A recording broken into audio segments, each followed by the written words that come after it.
This evening, first, a top cop officer faces serious legal battles. Assistant Commissioner Calvin Brutus is fighting back against a money laundering probe, challenging his forced leave and the legitimacy of the investigation.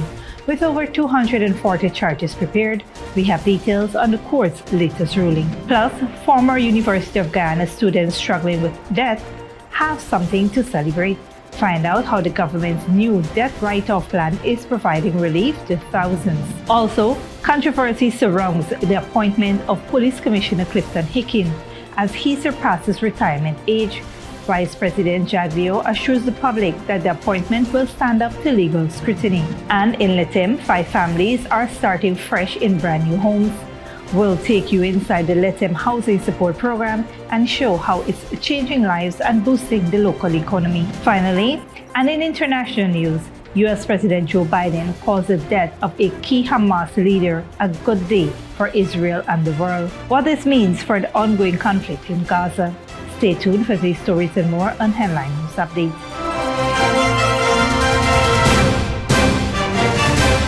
Welcome to this broadcast of Channel 2's Headline News Update for October 18th, 2024. I am Bibi Bacchus. Thank you for joining us. First up, Assistant Police Commissioner Calvin Brutus has filed a constitutional motion against the state and other agencies amid a widening money laundering investigation. Brutus is challenging his forced leave and the legitimacy of the ongoing probe into alleged financial misconduct. On Thursday, Vice President Dr. Jago emphasized that the People's Progressive Party Civic will not tolerate corruption regardless of personal connections. At his weekly press conference, Dr. Jago addressed concerns surrounding the senior police officer, Deputy Commissioner Calvin Brutus, who is at the center of a financial crime investigation involving hundreds of millions of dollars.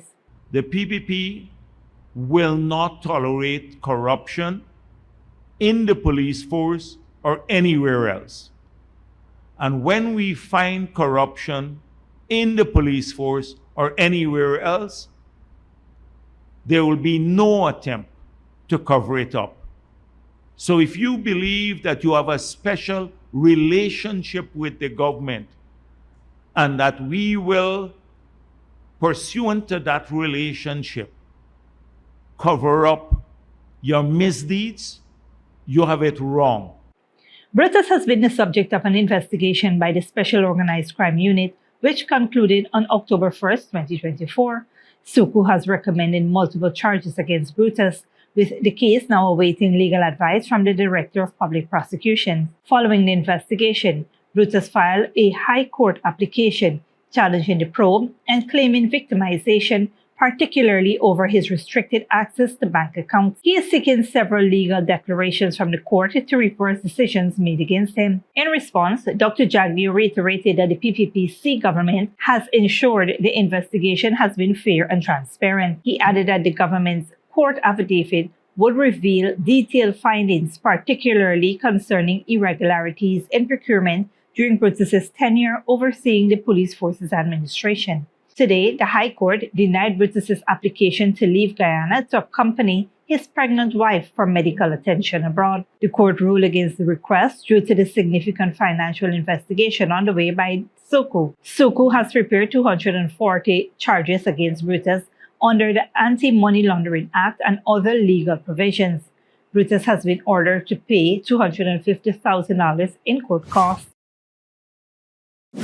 Staying with current events, Vice President Dr. Jago said the appointment of Clifton Hicken as Commissioner of Police will withstand both public and legal scrutiny. The General Secretary of the People's Progressive Party made this announcement during one of his weekly press conferences at the Freedom House yesterday. After consulting with Attorney General Anil Nandlal, Dr. Jago confirmed that all legal procedures were followed. Hicken, who has been acting in the role since March of 2022, faced questions over his appointment due to his retirement age. He recently reached retirement age, turning 55 years in July. However, the Attorney General clarified that the Constitution allows the President to extend the Commissioner's service beyond the retirement age of 55 up to 60. The President extended Hicken's term in July of 2023. Despite these legal assurances, Dr. Jago noted that he was unaware of any substantive appointment being finalized. On a different note, former University of Guyana students who owe the institution, although they did not take out a student loan, are now eligible for the government's debt write-off program. This was confirmed by the People's Progressive Party General Secretary Dr. Jago during a recent press conference at Freedom House. The initiative, announced by Senior Minister Dr. Ashni Singh, is expected to benefit over 13,000 Guyanese. In addition, President Dr. Mohamed Irfan Ali recently declared that tuition fees at UG and all technical institutions will be abolished in 2025. Dr. Jago emphasized the government's commitment to fully funding UG while urging the institution to improve education quality and management efficiency. The government is also considering the involvement of international experts to help enhance the educational standards at the university. The program complements other initiatives, including the Guyana Online Academy of Learning, GOAL, which has already awarded over 27,000 scholarships to Guyanese, a testament to the growing opportunities in the education sector. Stick around when we return. Agriculture Minister inspects ongoing upgrades at Medebank Warf, and 5 families in Letem receive new homes through Housing Support Program.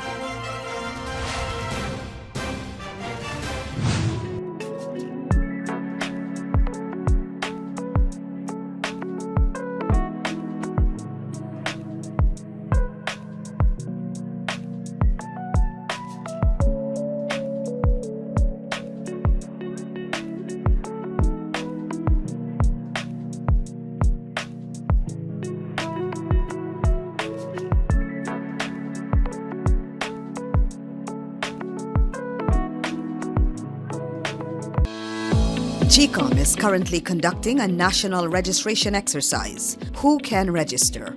Anyone who will be 14 years or older by December 31, 2024 and is a Guyanese citizen by birth, descent, naturalization, or is a citizen from a Commonwealth country living in Guyana for 1 year or more. It is the civic duty and legal responsibility of all persons who meet the eligibility requirements to apply for registration. By doing so, you will be ensuring that you are issued a national identification card and be included in the official lists of electors for future elections, providing you meet all eligibility criteria. This registration exercise will end on November 29, 2024. For further information, contact GCOM on 225-027729 or visit the website www.gcom.org.gy.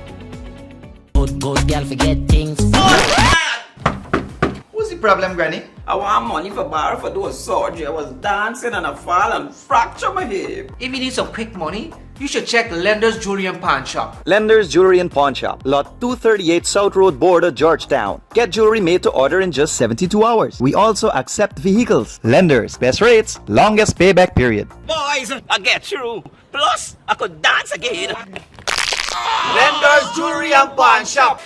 Furnishing your home or office has never been easier. Here at Kissoon's, our inventory of locally made and imported furniture, offered at amazing prices, will leave you wanting more. From vinyl, floor rugs and carpets, bedroom, dining and living room sets, mattresses, pillows, office desk, chairs and filing cabinets, outdoor benches and tables. We have a piece of furniture for every room imaginable in your home or office. Check out our flagship store at Industrial Site Rijnveld or one of our branches in New Amsterdam, Port Morant, Riverton and Camp Street. Kissoon's Furniture, furnishing homes for over 50 years. Sneakily with a gift of sight from Modern Optical Services. Let our professional team examine and prescribe what's best for your eyes. Copy smalls make fashionable faces. See us for a full line of optical services, including brand name and prescription eyewear.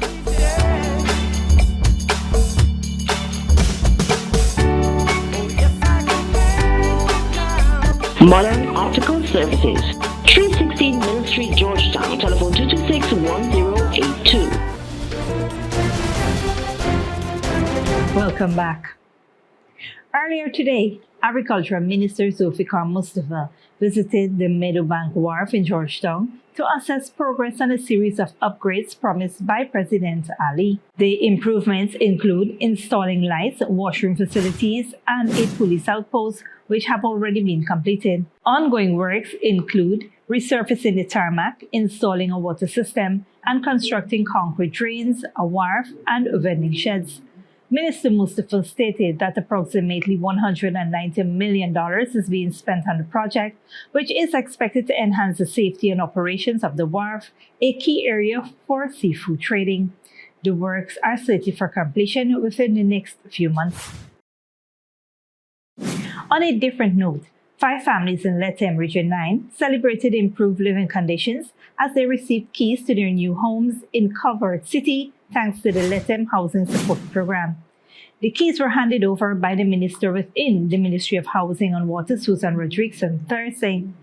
Each housing facility features 2 bedrooms, a living room, a kitchen, and sanitary facilities. This latest delivery brings the total completed homes to 32, with about 70 others currently under construction.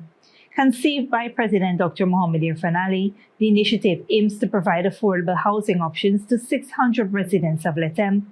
Each home costs approximately $3 million, with the ministry covering $1 million and the local banks providing loans for the remaining amount.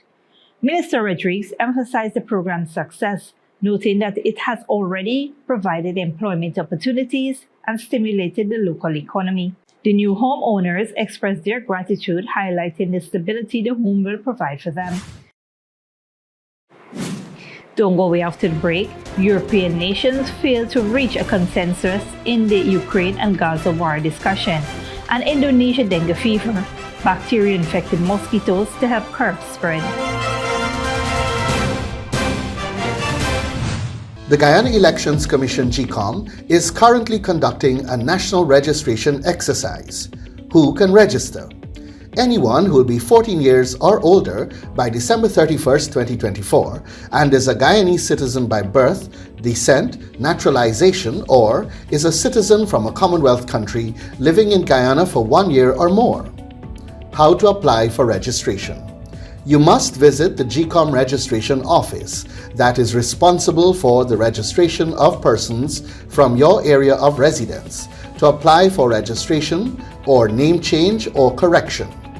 You must be in possession of the following source documents as might be relevant: original birth certificate or valid Guyana passport for new registration, original marriage certificate and original birth certificate in the case of a name change by way of marriage, original deed poll and original birth certificate in the case of a name change by deed poll, original naturalization certificate and original birth certificate in the case of naturalization.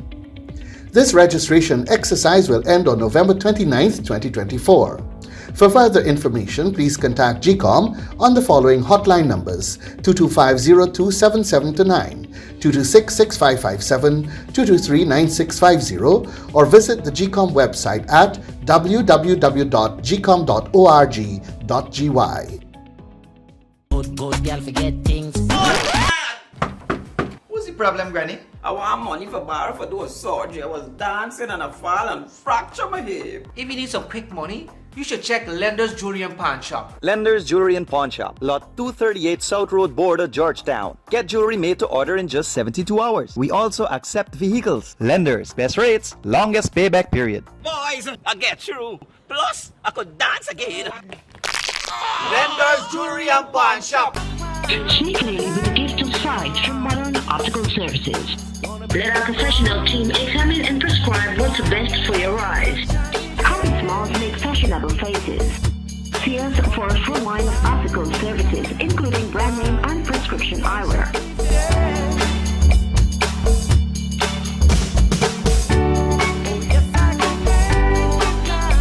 Modern Optical Services, 316 Mill Street, Georgetown. Telephone 226-1082.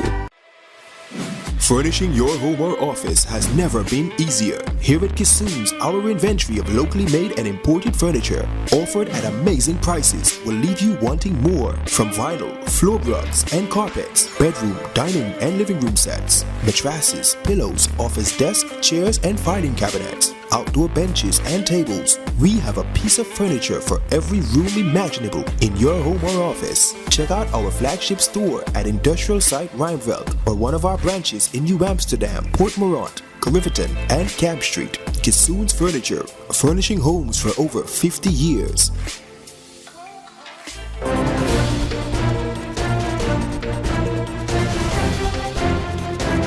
Welcome back. Now we take a look at what's happening in the region and around the world. U.S. President Joe Biden says Sinwar's death is a good day for Israel and the world. The White House said they discussed how to use this moment to end the war and secure the release of captives in Gaza. Al Jazeera's White House correspondent Kimberly Hackett reports. As he arrived in Germany for a meeting with European leaders, U.S. President Joe Biden said the death of Hamas leader Yahya Sinwar was an opportunity. Now's the time to move on.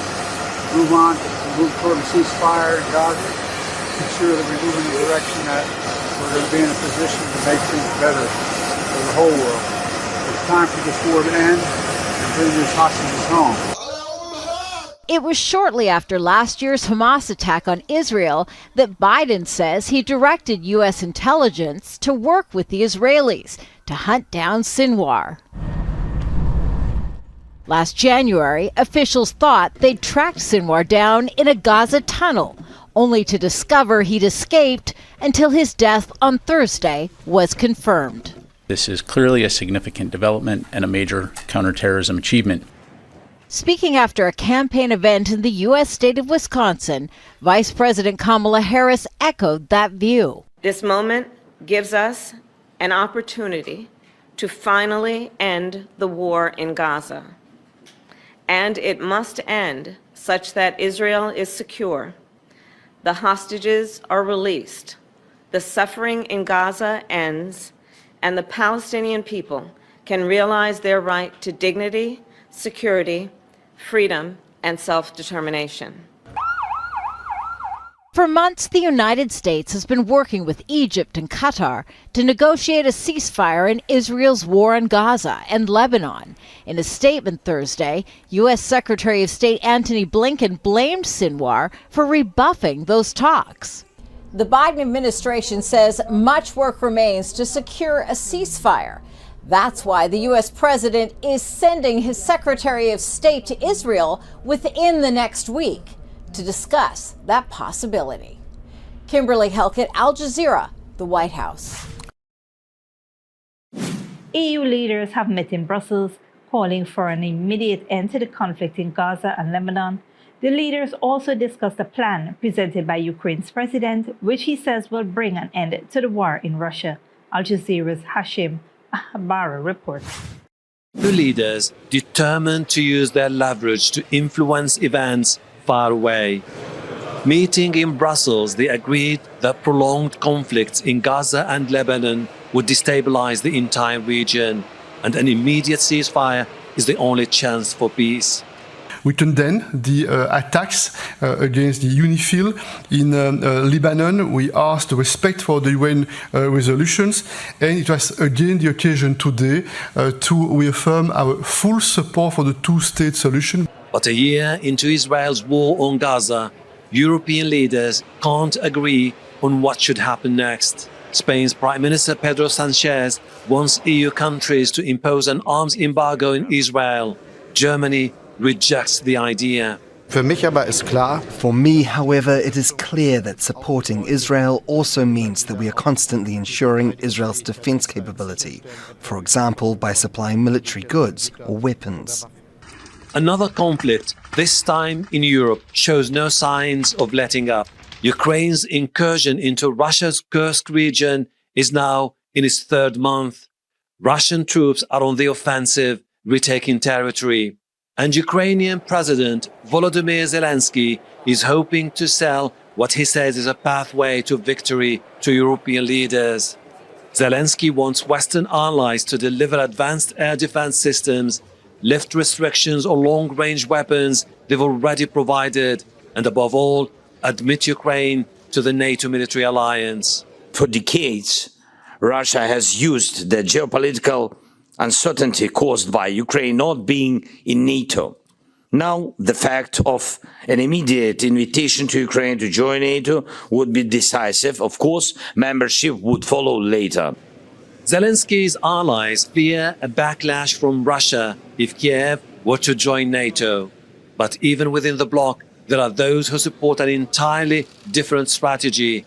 Hungarian Prime Minister Viktor Orban is skeptical of EU involvement in the war and has instead called for talks with Russian President Vladimir Putin. The EU says it remains committed to supporting Ukraine, but it's unclear at this stage if it's going to endorse Zelensky's so-called victory plan. The bloc remains divided over how far it is willing to go to arm Kiev at the risk of provoking a major confrontation with Russia. Hashim Ahbar, Al Jazeera, Brussels. Indonesian authorities are distributing hundreds of thousands of mosquito eggs around the country. The eggs have been infected with special bacteria, which helps stop the spread of dengue fever. Al Jazeera's Jessica Washington reports. In West Jakarta, these women are safeguarding thousands of mosquito eggs. Each now has the official title of mosquito foster parent, a job they volunteered to do to protect people from dengue fever. At first, it was hard to find people who wanted to be responsible for them because our knowledge about mosquitoes was limited. When we got the training, we finally understood. Now I hope dengue fever will be reduced in our region. Karsi and the other women will keep these buckets of mosquito eggs on their front porches. During the next few months, the Health Ministry will continue to distribute mosquito eggs infected with the naturally occurring Wolbachia bacteria to communities around the country. Dengue fever is a viral disease transmitted through the bites of some mosquitoes. The virus is weakened when it interacts with the bacteria that is naturally present in most insects. Local authorities will monitor these containers to ensure the eggs hatch. That's a process that should take about 2 weeks. After that, the containers will be replenished with more eggs, a process that will continue for about 6 months. The eggs have travelled from Gajah Mada University in Yogyakarta. Researchers there, working with Australian scientists, found the Wolbachia method reduced dengue cases by 77% compared to untreated areas. The same study also found patients being admitted to hospital with dengue fell by 86%. The plan is that this will be carried out throughout Indonesia. In this initial stage, we carried this out in 5 cities: Malang, Kupang, Yogyakarta, Bandung, West Jakarta. By 2030, our target is 0 deaths from dengue fever. More than 100 million people around the world are infected by dengue fever each year, and Indonesia is one of the most highly endemic countries. Our outreach target is all residents of Jakarta, so they are well informed and understand about the Wolbachia mosquito. Health officials are trying to dispel any concerns people may have about the Wolbachia program, telling them this is not a trial, but the implementation of a method that's proven to be safe and effective, doing whatever it takes to get their message across. Jessica Washington, Al Jazeera, Jakarta. This brings us to the end of the regional and global news coverage. Up next is the 3D weather forecast.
And that's TV2 Headline News for this Friday evening.